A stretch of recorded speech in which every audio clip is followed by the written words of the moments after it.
¿Hubo respuesta por parte de la Corte de Justicia a los, ¿cuántos? 2, 3, 4 notas presentadas pidiendo diálogo?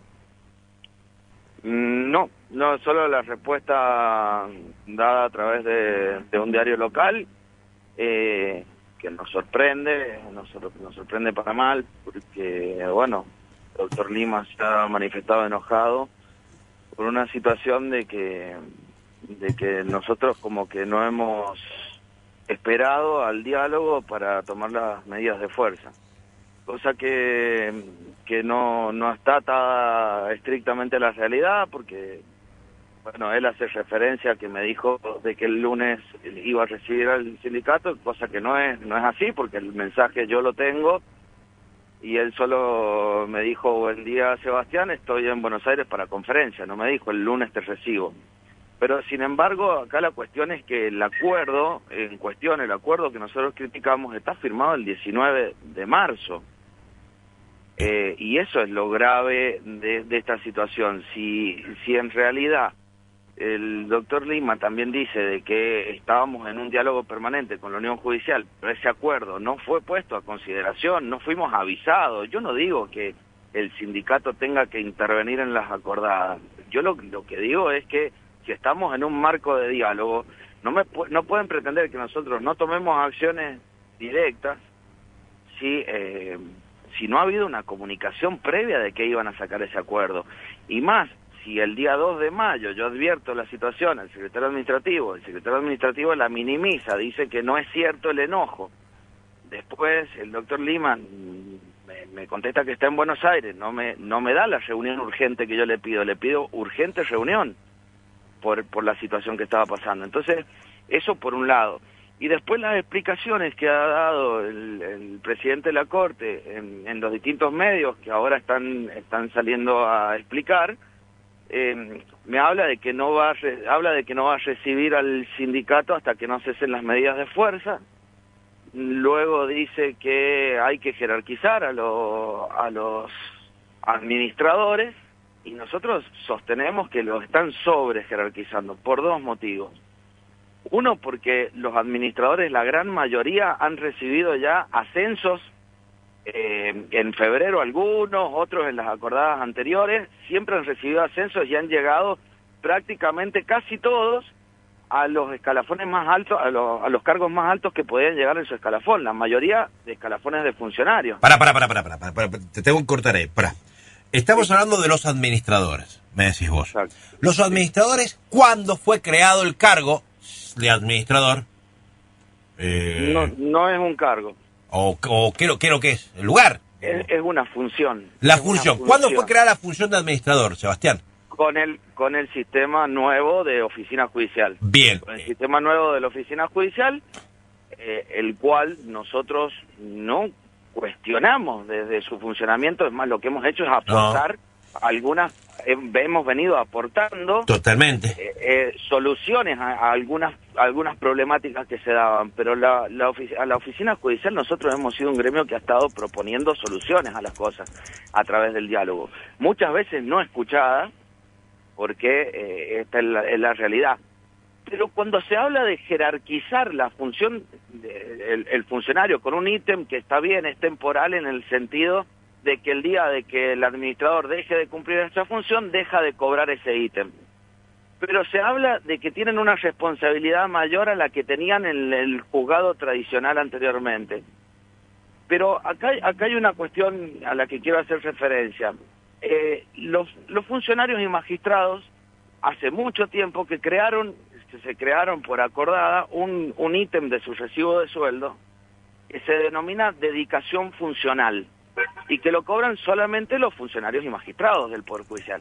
La dedicación funcional habla en su creación de que es un ítem que reconoce el trabajo full time de los funcionarios. La mayoría de los quienes poseen función de administrador cobran ese ítem creado por la Corte en acordadas anteriores que habla de la dedicación full time. Y ahora se pretende decir de que los administradores se les paga este nuevo ítem por la dedicación full time. O sea que es una sobrejerarquización, eso es lo que nosotros estamos diciendo. Bueno, y como si realmente todos fuesen los únicos que tienen full time. Es lo que no entiendo. A ver, entiendo lo que vos estás diciendo, la sobrejerarquización. Eso no está dentro de una carrera administrativa, contemplada dentro de una carrera administrativa. Es algo, una cuestión, una figura rara. Exactamente, pero aparte se habla de, por ejemplo, de que llevan 60 audiencias diarias. Los que hacen las audiencias en el Poder Judicial son los operadores, no son los administradores. Los administradores tienen una función, lo voy a explicar para ser gráfico y seguro se van a enojar, pero es más o menos como la función del preceptor en una escuela secundaria. Lo que están haciendo los administradores es controlando al personal, cosa que antes hacía el secretario del juzgado, pero hay algunos administradores que tienen cargo de secretario de cámara. Entonces, ellos han ascendido al máximo de su carrera, que tienen jubilación del 82% móvil, que tienen todo esto, pero no es que realizan el mismo trabajo. Y así como antes el secretario tenía la función de control del personal en el juzgado tradicional, ellos ahora están ejerciendo esa función de control del personal, pero hay otras funciones que el secretario tenía en el juzgado tradicional que ellos no la están cumpliendo ahora, que era, por ejemplo, hacer proyectos de sentencia, y los administradores no hacen proyectos de sentencia. Claro. Ahora. Entonces, digo, esta sobrejerarquización, y se los pretende ponderar como que trabajan 24/7, que tampoco es la realidad, no están 24/7 disponibles, y por lo general lo que están haciendo es encomendarle trabajo a los administrados para que cumplan con los objetivos que ellos tienen que presentarle a la Corte, porque están todo el tiempo controlando eso. Y, por ejemplo, hay trabajadores del Poder Judicial que trabajan desde la casa y que tienen habilitado el trabajo remoto, donde están presionando para que cumplan objetivos. Esa es la función hoy del administrador. No es una función, no tienen una función jurisdiccional, el control de que los proveídos no se puedan modificar, el control, cosa que nosotros siempre se la propusimos a la Corte. El tema del derecho es que cada caso es un mundo, y muchas veces en derecho hay que adaptar una providencia o un decreto, hay que adaptarlo a una realidad distinta. Bueno, se están manejando con modelos todos estandarizados que a veces generan los problemas que nos manifiestan los profesionales en la calle cuando circulamos. Entonces, hay un montón de cuestiones que nosotros venimos planteando que no son oídas, pero sobre todo esta situación de que, bueno, ahora el doctor Lima dice que no es posible la solución que pretende el sindicato, lo dice en el diario. Entonces entendemos que el diálogo está roto, porque si nos están avisando por el diario que la reunión que vamos a tener va a ser infructuosa, en el sentido de que por más que nos escuchen, no va a haber solución, no es el diálogo que nosotros pretendemos. El diálogo que nosotros pretendemos de la Corte es un diálogo que sea resolutivo, y eso es lo que estamos planteando. Y en este sentido no lo vemos reflejado en lo que dice el presidente en el diario, ¿no? Ahora, no entiendo por qué el rechazo al diálogo, no lo entiendo, Sebastián. ¿Por qué no quieren sentarse a hablar? ¿Cuál es el problema? Entendemos que es como que se quiere llevar la situación como a una negociación colectiva, que no tenemos, porque, como hemos dicho varias veces, no hay un convenio colectivo dentro del Poder Judicial, no hay paritarias, no tenemos la negociación colectiva instalada dentro del Poder Judicial, más que la mesa de diálogo que han roto ellos.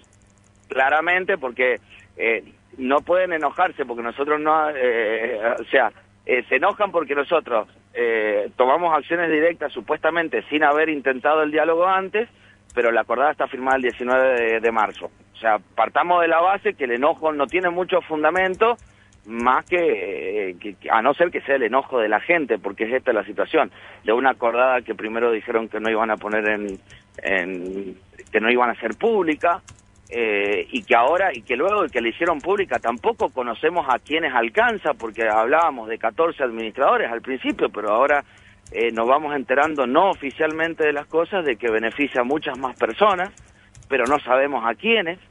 No sabemos, por ejemplo, si esto beneficia al director o al subdirector de recursos humanos. No sabemos si este ítem aplica también para el secretario administrativo de la Corte o el subsecretario administrativo de la Corte, porque no lo sabemos.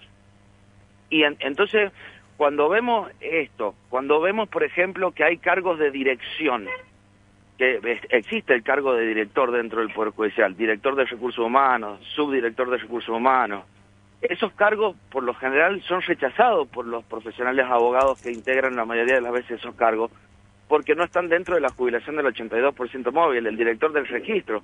Se está demorando la designación de esa dirección, pero las personas que están a cargo o que llegan a esos cargos empiezan a buscar estar en cargos de funcionario. Por ejemplo, el cargo de director de Recursos Humanos, entendemos que está vacante y que la persona que ocupa ese lugar tiene cargo de secretario relator de la Corte, por ejemplo. Claro.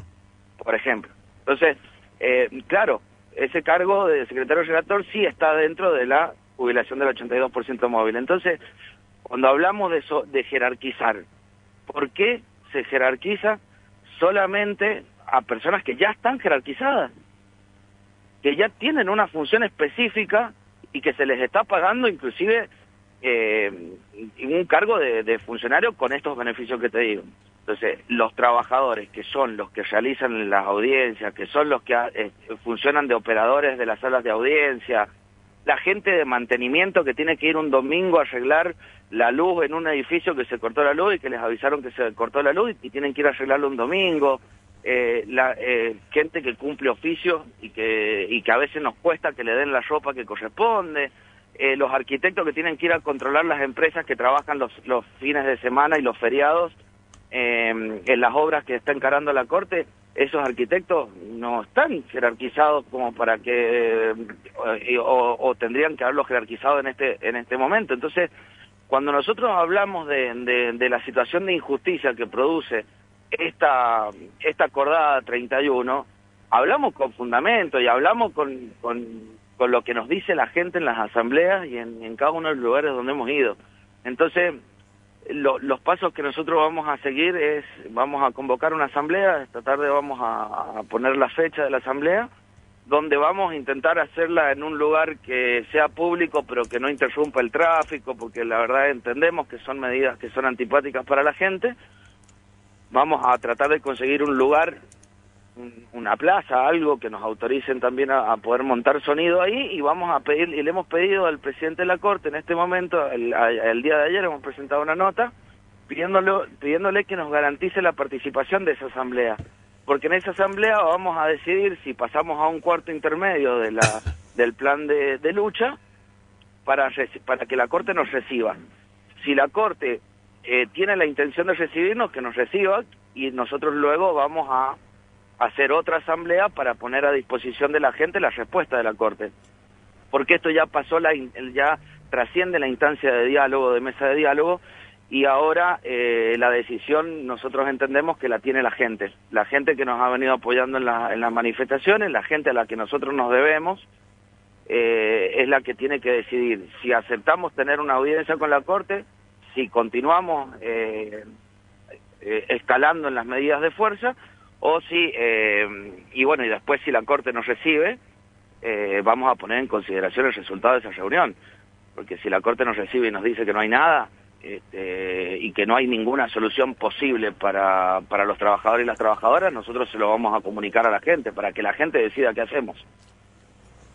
Este nivel de disociación, falta de diálogo, enfrentamiento, estoy tratando de buscar el calificativo, que descriptivo de la situación. ¿A qué lo atribuís? ¿Hay un origen? Digo, ¿esto fue el determinante? ¿O esto ya venía complicado hasta que voló por los aires? Digo, porque es raro la situación que se está viviendo. Sí, mirá, yo creo que tiene que ver con una decisión de la Corte, entendemos, en un momento donde la situación económica es bastante compleja, donde tenemos compañeros que la están pasando mal, y cuando el beneficio y los fundamentos de otorgar un beneficio a un administrador realmente causan esta sensación de injusticia. Por ahí se dice que esto es un complot, que esto está armado. No, la realidad es la gente que nos ha acompañado en la última marcha, que ha sido multitudinaria, está enojada y nosotros estamos canalizando eso como sindicato. ¿En qué otro lugar podríamos estar como sindicato nosotros ante una situación así? No podemos estar en otro lugar. Hay un dicho que reza mucho de hace mucho tiempo y que dice con los dirigentes a la cabeza o con la cabeza de los dirigentes. Claro. Entonces, acá hay una cuestión de que si no se entiende la función del sindicato, si no se entiende que el sindicato tiene personería gremial, tiene ámbito de aplicación, que estamos cumpliendo con un mandato que nos da la gente, el problema no lo tiene el sindicato, el problema lo tiene el que nace esa interpretación. Nosotros tenemos que, sí o sí, estar del lado de la gente, y eso es lo que estamos haciendo. Estamos canalizando ese malestar que ha generado, esa sensación de injusticia, la estamos canalizando con la gente como tenemos que hacerlo y como es nuestro deber hacerlo.